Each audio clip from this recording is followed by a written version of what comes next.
Hey guys, welcome back to another episode of Airtime with Jordan. I'm your host, Jordan Faso, and today's show we're going to do a bit of a deeper dive into the ladder, and with the close race of the season coming to an end, I just want to do a bit of a prediction for how I think things are going to shake out. And yeah, I think that's a good way to start the show. I'm going to move on to then talk about the Giants and why I think they're primed for a deep run in the finals. Then I'll switch up and talk about Freo and their legitimacy this year. After their loss to the Cats at home on the weekend. I will be doing a bit of Hawk talk, so on the back of that big win against Carlton, I think that it's probably due. So bear with me for that one, and then I'll also be doing a new inductee for the Secret Star Society. So that ongoing segment lives on, and very excited about today's episode, guys. So I thought about doing Essendon as well, but I think I'll give their fans the week off, and after a bit of a disappointing loss against the Gold Coast, and courtesy of Mac Money Andrew, so I expect them, to be out of contention next week. So I'll let their fans take a week off from the scrutiny as I, prepare a bit of a deeper dive into the club and, why.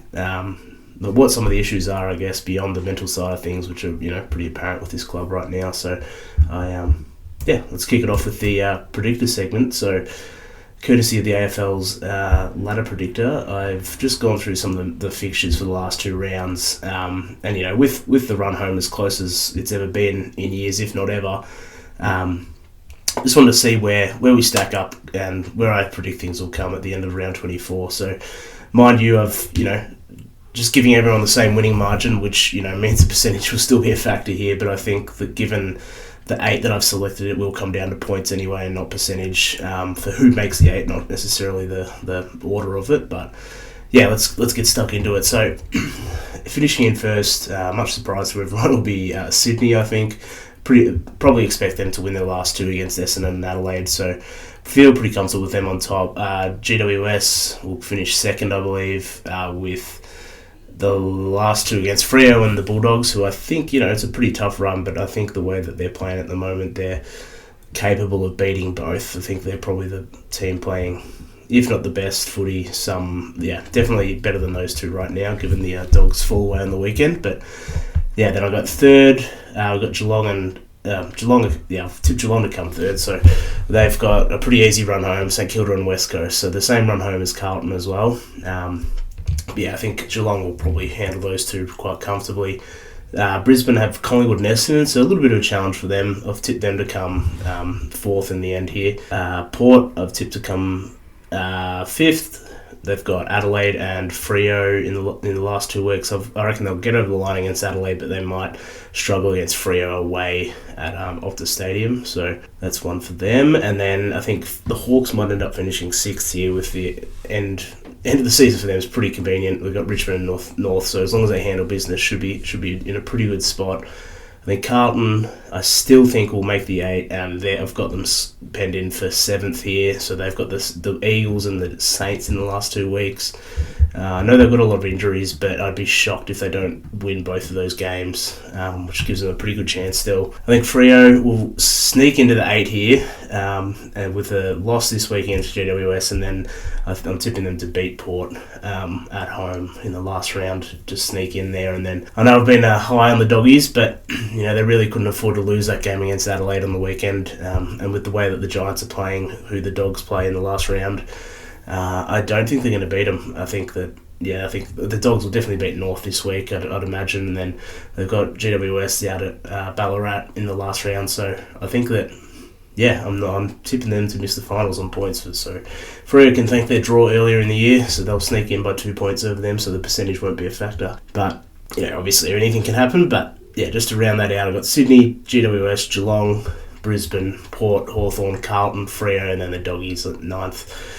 Just missing out, unfortunately. So I think I've sort of talked a bit about GWS and why I think they're going to finish second with those last 2 wins against Freo and the Doggies. So let's jump into them. And I think that they definitely are the informed team at the moment in the comp. They've beaten the Lions and the Hawks in the last 2 weeks. So just want to do a bit of a dive into them and see where their game's stacking up at the moment. And I went through some of the team stats that they're across the year at the moment, and they're 4th in uncontested possessions, 1st in handballs, 2nd in disposals. So those three sort of stats tell us, they like to run and gun a lot. Like if you're first in handballs, it's probably indicative of that. But, while they're still going to have a very solid disposal efficiency across the league where they rank 5th at the moment. So, it's showing that they have the ability to control the game, and do so with their handball and run game, or, slowing it up and then if they need to. And, they love to use Lockie Whitfield's kicking from half back. So, as a team, they're 3rd in the league for effective kicks per game. And when they are kicking, it's getting into Lockie Whitfield's hands quite a bit. He's, 5th for kicks in the league. And then the next Giants player is Josh Kelly, who's 54th. So it's like a clear motive for GWS to get into his hands, and for him to be, kicking the ball from, half back and then using his run to work up and, follow up his play and get a quick handball off whoever he kicks to. And then, how many times you see that in the game? If you watch the Giants, he just racks them up. So, it shows, like, really how important he is to the balance of their game, and, them relying on the handball sort of run game, but then being able to make a clear focus on getting him the ball if they are stuck at any point on the ground is sort of one thing that's definitely helping them at the moment to move the ball from one end to the other. A bit more on Lockie Whitfield. He's 9th in the league out of defenders for score involvements as well. So although not all their scores obviously are going through him, you can sure as shit assume that if they aren't running and gunning with that the orange tsunami as they like to call it, but if they aren't running and gunning, then the ball is probably going to be going through him most of the time. So I think that this sort of gives them a bit of hope come finals time. I think that finals generally the game gets a bit slower and the kick mark possession game sort of ticks up. So although they'll have moments where they're operating in that orange tsunami sort of moniker, I think that come finals, like, he should be absolutely circled, underlined, etc. for all the coaches, because as the game starts to slow down, they're definitely going to be relying on him a bit, and I think that's a way that other coaches definitely should be focusing on the Giants to cut off the head of the snake, so to speak. And if you're able to stop their run game a bit more, and you get on top of the clearances and don't let them rebound as quickly, then obviously that's a lot to take in. But if they can then focus on Lockie Whitfield, it's put a tagger on him or something, they might be able to thwart their ball movement a little bit extra. But obviously his work rate is incredible, which makes him pretty hard to tag, and obviously not every team wants to have a tagger in their forward line. But I think coming into the finals, as I said, he should be absolutely circled and underlined for all the coaches if he isn't already. So I think that another issue for opposition coaches with GWS is that if you are able to get the ball out of his hands and stop their run game, then how do you combat their ability to contested mark around the ground? They're 2nd for marks inside 50, they're 3rd for contested marks overall, and a lot of that's probably driven by Jesse Hogan, but he's the informed forward in the comp at the moment, so I don't think that that's necessarily going to be stopping anytime soon. So if their ball movement isn't working, I talked about their handball run game, then they can absolutely rely on their bigs to take marks down the line or inside 50, and that's without Toby Green having a great year, and he's a great contested mark as well for a smaller sort of player. So this team's game plan is really built for finals. I think that they have the ability to score quickly and have the top end talent as well. So you need superstars in this league, and they sure have that. They have a good mix of, running and inside mids with some polish. They found a couple run with tackle machines with Peatling and Bedford as well, and who are, on the weekend showing that they're more than capable, especially Peatling, of, turning the tide, which he did in the start of that second quarter. They have 2 great key backs with Buckley and Sam Taylor, and, overall they have the star talent, so I just expect them to really stack up. And if they do finish second on the ladder, as I sort of predicted, then 2 home finals at NG Stadium potentially is a pretty nice path for them to end up making it again, and let's see if they can challenge. So I think that the team as well is definitely solidifying from injuries at the right time as well. I think like Josh Kelly came back against the Lions, and Cornelio isn't far away as well, so the depth and development as well, they're just a great footy club overall. They've managed to keep building with, despite all the players that they've lost over the few years. So that's a credit, as I was touching on just then, is to their depth and development, and the ability to just find players such as Peatling, who's been amazing inside. just a tackle machine, sort of as I spoke about, and showing his clearance work last week especially. Buckley's been spoken about, but he's such a good defender, and like when I watch him, I just think of Dustin Fletcher. He just reminds me so much of that, like real skinny, scraggy sort of full back and also half back, but also like loves to run off and use his kicking, and he's a great kick. So I think that they've done an amazing job with those two guys. Harvey Thomas as well is another great high half forward. If you listener of the pod, you know how much I love those sort of players, and the same goes for Brent Daniels. He's another echelon above those. Harvey Thomas, obviously at this stage of his career, but Brent Daniels is an amazing player. Repurposing Toby Bedford as a tagger was a great move. I think they might have done that late last year. Regardless, great move. It was just a small forward in Melbourne and at the start of his career at GWS. So he's been a great tactical move by them. And then you've got Darcy Jones. So he's one of my favourite players. A guy that wears the helmet, little kid, but doesn't play like that. Doesn't play little. He real high level of craft, and another one of those high half forwards that the Giants just love to have in the team. So. And all those guys that I mentioned, that's not even including Lika Lear, who's shown this year, who's definitely an AFL standard player at times. Just needs to get a little bit more consistent, and that'll probably allow him to be more consistently in the team. But obviously, pretty hard to do so with Jack Buckley, Harry Himmelberg, Connor Iden, and Sam Taylor. Are hard to break into that back line, I guess, but he's it's not a bad person to be able to bring in if one of those guys go down. So in addition to those guys who have taken huge steps forwards, credit to their depth and development, they've also got the stars who are playing at an elite level. So I've talked about the importance of Lachie Whitfield. Everyone knows how good Tom Green is, Jesse Hogan and Sam Taylor as well. They're sort of stars, and then you've got obviously. Toby Green, who's been much discussed as one of the best players in the comp over the last few years, hasn't necessarily reached those heights this year, but I think that we all know Toby first and foremost as a big game player, and big moment player anyway. So I think that with the top liners that they have, as well as all the guys that have been developing for them that are probably that level below the top liners, then they're in great shape. And another guy I love for them is Finn Callaghan. If he isn't a star, then he should probably be starting to be considered as such. I love this guy. He's a 192 centimetre winger, strong, big body, can run, and just a powerful winger in general. I ran his stats, and his statistical profile came out as similar to Sam Flanders, Jack Steele, Trent Rivers. So I think the body type is probably most similar to Trent Rivers from the D's, and I think that the more that Finn Callaghan plays inside, the more that I'm excited for him. I think that his ultimate position won't be on a wing, although he's shown that he has the ability to be absolutely one of the best wingers in the comp. So I think that the shift inside, he absolutely has the size to do so.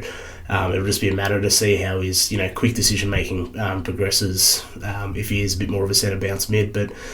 Having that sort of option to potentially introduce him to more of that role in the next few years is a pretty exciting thing for a team who has some older sort of midfielders, such as, you got Canelio and Carl Ward as well now, but they're obviously ageing a bit. But I think that Finn Callaghan is absolutely one to watch for the league in general, and he could demand a pretty high price if he ever hits the open market, that's for sure. But I think that the only thing that I'm slightly worried about for the Giants, I've sort of had a pretty glowing review of them, is, their big boy in the ruck, Briggs. His injury is not ideal at the timing of the year. He seems like he's been nursing this shoulder for a while, and I heard that, like Sicily, he's going to need surgery by the end of the year, and he's just sort of playing through it at the moment. But, I think that if they can sort of get him right, although it's pretty hard to do so in that position, a shoulder is probably going to cop a bit of a beating against other ruckmen, especially if they're aware of that in the finals. So that's one position that is not ideal for them at the moment, and I think that he saw it on the weekend. But bringing in Lachie Keefe is not exactly a solution either for them, unfortunately. So hopefully their midfield can still play well, and I mean they just beat Brisbane without Briggs, so maybe it doesn't matter that much anyway. But I think that that's the only real downside to them. Everyone seems to be coming together at the right time of year for them in terms of coming back from injuries and things. So, and they're playing probably the best footy in the league at the moment. But yeah, very excited for where they can go into the finals, and especially if they do end up finishing second like I predicted, then good luck winning at NG Stadium against them. All right, let's jump into Freo. I think the weekend sort of I was a bit of a believer in Freo over the course of the year, but I think the Cats on the weekend sort of proved my theory that the Cats in particular are in as good a shape as anyone going over to Optus Stadium and beating Freo there. So I think that, as I said, I've sort of been a somewhat believer in Freo for this year, but I think that now that we've got 20 games in or whatever it is, I think I've sort of come to the conclusion that I can't really trust Freo this year, and some people may have jumped the gun on them a little bit in the last couple of weeks. I think there's been a bit of a disappointing trend this season where you think you can trust them and then it sort of disappears. So I'll just run through their sort of run this year. So they won the first 3 games, then they lost 3 in a row, including the derby, the first one of the year. They bounced back against the Bulldogs and Richmond in the following 2 rounds, and then got thumped at home against the Swans, who were flying at the time in round 9. They won and then drew against the Pies, massive win against Melbourne, which was up in the Northern Territory there, and then they had the bye and then got thumped by the Doggies after that. So after that, they then win 3 in a row against the Suns, Sydney and Richmond, and then they lose to Hawthorn in Tassie. And then after the loss against Hawthorn and Tassie, they beat Melbourne again, beat West Coast, and then follow that up with losses against Essendon, and now the loss to Geelong on the weekend. So, a bit of an overview of their track record this season. But as you can sort of see there, it's very up and down.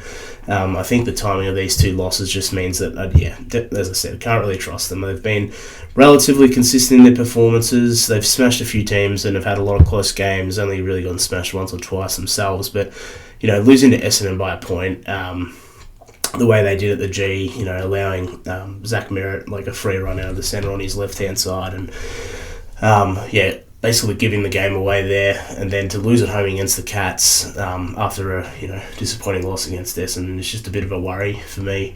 The trend of them that I sort of just outlined, of them being solid or good for a few weeks at a time and then having a mulligan, is definitely the sign of a young team, at least. So there's no absolutely from me no alarm bells in the long term. I think they're absolutely on the way up, and most teams will kill to have their lists the way it's structured at the moment.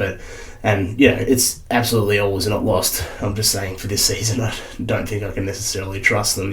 They are one of the youngest teams. I think they're the 3rd youngest to be specific, but they have performed super well this year considering how young they are, and there are going to be those ups and downs with a young team. And I think I'm not going to be all negative on them. I'm just saying that that sort of up and down nature and their inability to sort of string 4 weeks in a row at a time has been sort of lost my trust given the sample size that we're at now in this stage of the season. But I'll touch on some of the positives for them. I think that it'd be a bit harsh for me to only focus on the negatives for the 3rd youngest team in the league. So I think that their midfield could absolutely become the best in the league, and it's probably verging on close to that at the moment. You've got Brayshaw, you've got Hayden Young, you've got who's had his first full-time year as a midfielder. You've got Caleb Sarong, and just want to touch on Sarong quickly. I watching that game against Geelong on the weekend. I just don't think people understand how good he is. I know it was in the loss and it sort of knocked him a little bit for that loss, but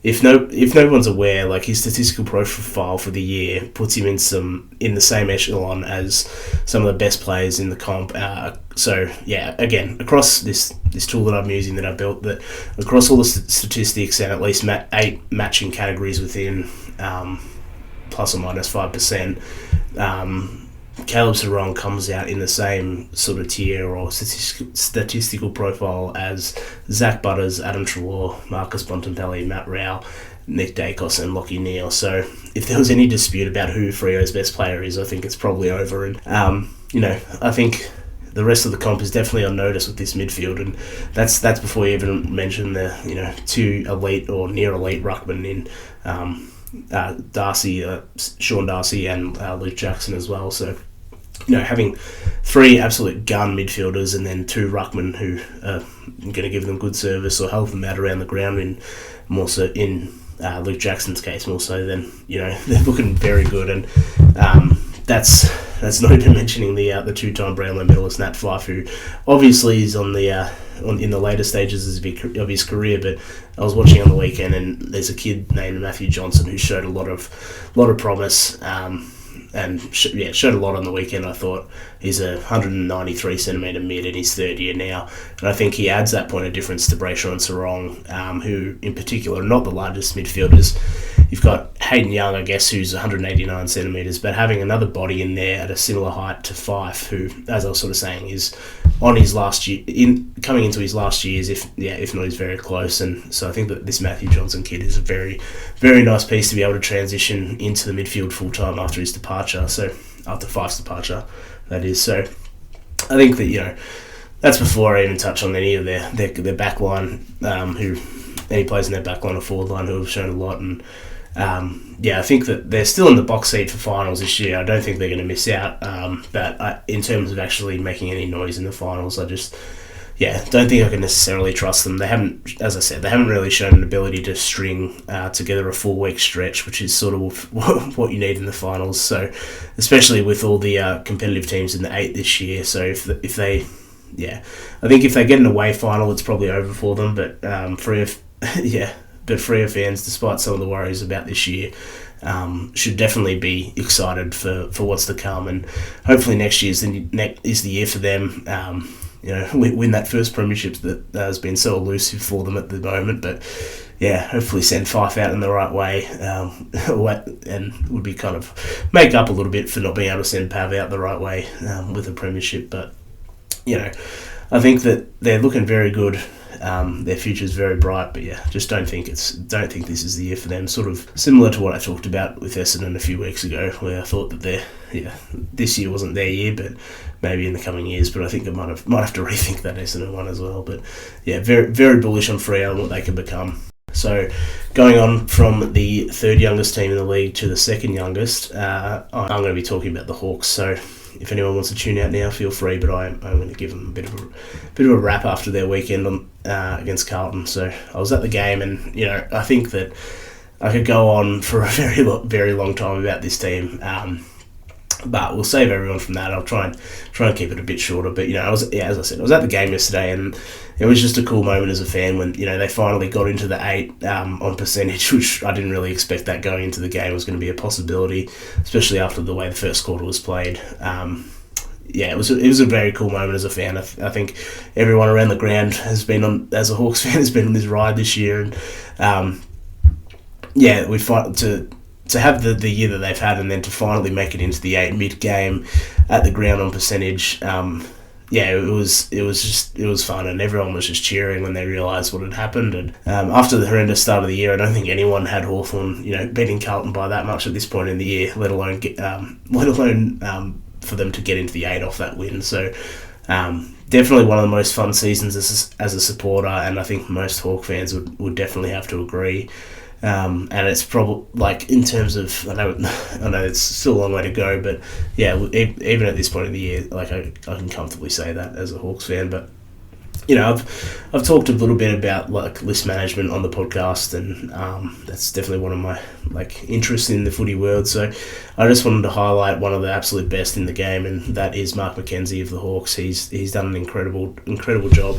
I think he needs a shout out, and although it's not just him, obviously the rest of the team in there are involved as well, and Sam Mitchell's probably involved in the decision making, obviously, and I think Joe Ruffhead as well as one of the scouts down there. So they've got a good crew down there, and it's shown. So I just wanted to run through some of the moves that Mark McKenzie has made over the last couple of years, and shout out to Mitch Nixon, Mitchell_Nixon on Twitter. He has sort of compiled this nicely. I found this online the other day, and give him a follow if anyone's around. He's got some good content. So, but he's just consolidated all the moves that Mark McKenzie's made over the last couple of years. So let me just read through it. So, Jago Umira trade for Lloyd Meek and a future second. That future second, a future third, and pick 27 was used to trade up to take Josh Weddle from Sydney in the first round at 18. They then traded pick 33, a future second, a future third for Jack Ginnivan, and pick 39, a future second and future fourth. Thus, and Mitchell Nixon goes on to say, thus swap of future seconds and later picks essentially for Ginnivan. Hawthorn and Collingwood currently sit next to each other on 36 points on the ladder, and they'll play each other this week. This was a few weeks ago, obviously, so pretty good deal for Hawthorn to swap picks there and end up with a better pick and the player. So that's a good deal. Then that future fourth that they got from Collingwood was then packaged with pick 61, so an absolute nothing pick to receive Massimo D'Ambrosio from Essendon, who I'm sure Essendon supporters would love to be having on their list again right now. The pick 39 from Collingwood was then packaged with the mid-season draftee and two-gamer Brandon Ryan, who our boy Sticks was very, very good in a few games last year, but they traded him for Jack Gunston and a future second-round pick. And the future second that came from Brisbane was then on-traded to Gold Coast for Marby Chol. So, a lot of pick shuffling around there, but to end up with Lloyd Meek, Josh Weddle, Chol, Ginnivan, Massimo D'Ambrosio, Gunston in the span of 2 years, that's a very, very good track record, and thanks to Mitch Nixon for compiling that for us so I could run through it a bit easier than trying to dig it up. But, these trades, like, obviously they've done well in other parts, like drafting John Newcomb in the mid-season draft, and James Warple's tough love, and after winning his best and fairest, and then having to go back to the VFL a couple of years later, and the delisting of Dylan Moore. A lot of things have gone in the right direction for the Hawks, but it's a credit to them, and that the success that the off-field team has led to the on-field success that they're seeing now, and that's obviously in combination with Sam and all the players as well for buying in and then executing the game plan that has been, very fun to watch, not just for a Hawks fan, but for everyone across the league. They're one of the most watchable teams at the moment. So I think that, the way they're doing it is they have the ability to win all over the ground across every line. They can compete with all the contested beasts that they have in the middle, who can... All of them can, get the clearance, tackle, break tackles with Newcomb, Warple, Nash and Day. They have Lloyd Meek, who I spoke about, as a ruckman who just, competes every week and is terrific around the ground for his size. And, then they've got wingers who can get back and provide, foot skills, pace, and a bit of aerial support as well with Jarman MP and Massimo D'Ambrosio and Cenk with Jath as well. So they've got a lot of guys that cover a lot of bases. But then, they've got the defence who are all pretty, not all, sorry Frosty, but, a defence who are very much all lethal by foot with Carl Amon, James Sisley, Jack Scrimshaw, Josh Weddle and Dimmer Hardwick. So then they have multiple guys who can come in and intercept and help each other out as well in the contest. So that's obviously probably one of the strongest parts of their game.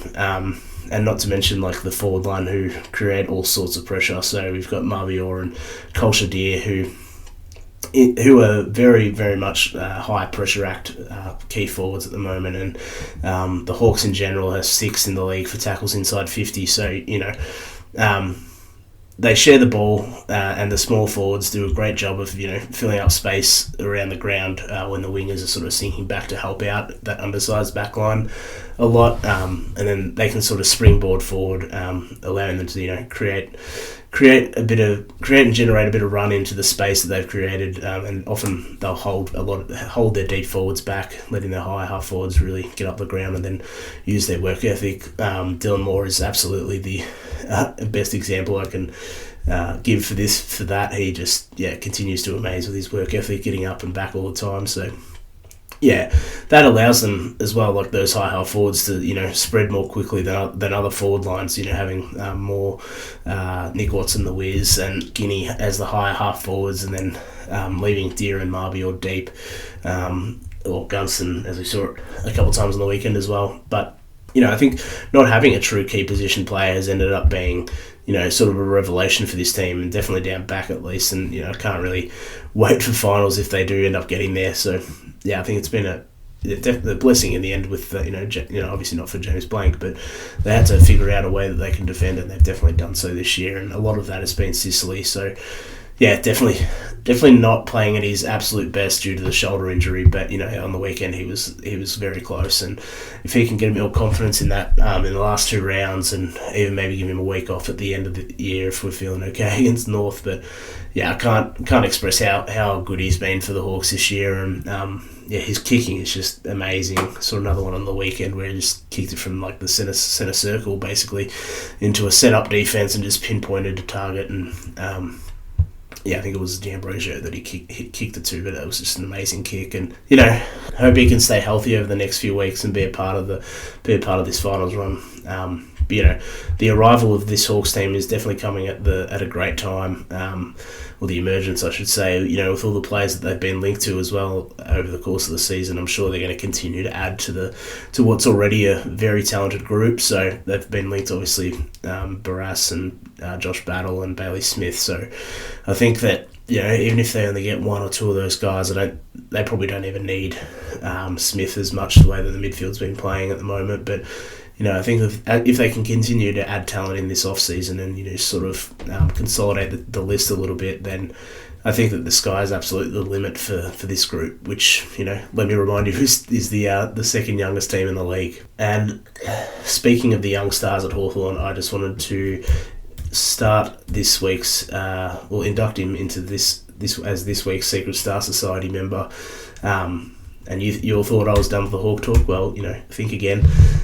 This dude might not be a secret for much longer if he even was to begin with. He's been pretty hyped around the league, I think. But let's induct him anyway, and that's Josh Weddle. So he's a hybrid defender who has played on key forwards and small forwards at this year. He's played in the ruck, he's played on the wing, and has the ability to hit the scoreboards, which we saw on the weekend where he kicked 3 goals and one of the best goals of the year, I would say, when he just kicked it from the 50 on the pocket. So very, very impressive young player. He's a line breaker, interceptor, and a good ball user as well. Loves to run and bounce and get the handballs off guys he kicks to. So definitely plays a little bit like Lockie Whitfield in that way, but he's currently ranking elite in these categories as a defender. He's elite at his goals. He's kicking 0.4 a game for a defender, which is elite. He's averaging 1.8 tackles, which is elite. Handballs 6.2, so that's showing, as I sort of said with GWS, like if you've got a high handball game, then you love to give and receive the handballs. And He's averaging 0.8 bounces a game, 2.2 inside 50s, 3.1 score involvements, 9.1 pressure acts. And ironically, he's also elite for a defender in hitouts, but that's obviously because he plays there and he's listed as a defender. But all those stats, showing that he's elite in a lot of areas right now for a defender, and a lot of them are sort of attacking statistics as well, minus the pressure acts and tackles sort of side of things. But he's got a great blend to his game at the moment, and is probably a true two-way player who can damage you, defending, intercepting, or with his pressure, or going the other way with his run and ability to hit the scoreboard. So I think that I'm not sure of many other players that can play ruck and defence other than, Sam de Koning's done a little bit this year, but I'd have to really dig into that and have a look. But I think all that is on top of him being an absolute highlight machine. His marking, running, bouncing, and goal kicking is all must-watch stuff, and a sort of he's definitely an outlier sort of player. So I ran his stats for the year, and in the comparison stats function that I made, but he's. There's no similar players for the threshold that I had it set at, so I had to extend it to by 2% either way to find a player that was similar to him in his statistical profile, and that was Steele side bottom of all players. So those categories that he was close in were handballs, inside 50s, behinds, marks inside 50s, score involvements, score launches, time on ground, which is much of a muchness, I guess. Probably could remove that one. Marks, and then marks inside 50 as well. So, these stats are obviously primarily an offensive comparison, which is pretty funny to see how much of an outlier this guy is. The fact that he has a similar profile to what Steele Sidebottom has, albeit at the end of his career Sidebottom. But, based on the stats, he's also in his second year as a key defender, and has a similar profile to Steele Sidebottom, or a hybrid defender, may I say. But yeah, very exciting player, and as I said, a bit of an outlier, so keen to see what he can become. But yeah, he's a very exciting player who I am probably the most confident in at becoming Hawthorn's best player going forward for the next 5 to 10 years. So yeah, that'll be my Hawk talk for the year. I think I'll focus on some other teams come next week. Definitely going to have a deeper dive into Essendon and just sort of like where they got to this point after such a promising start to the year, and that late season fade again. So yeah, so that's to look forward to next week, along with any other takeaways that we have from the weekend. But yeah, very very very happy for everyone to be along for the journey again, and we'll see you next week.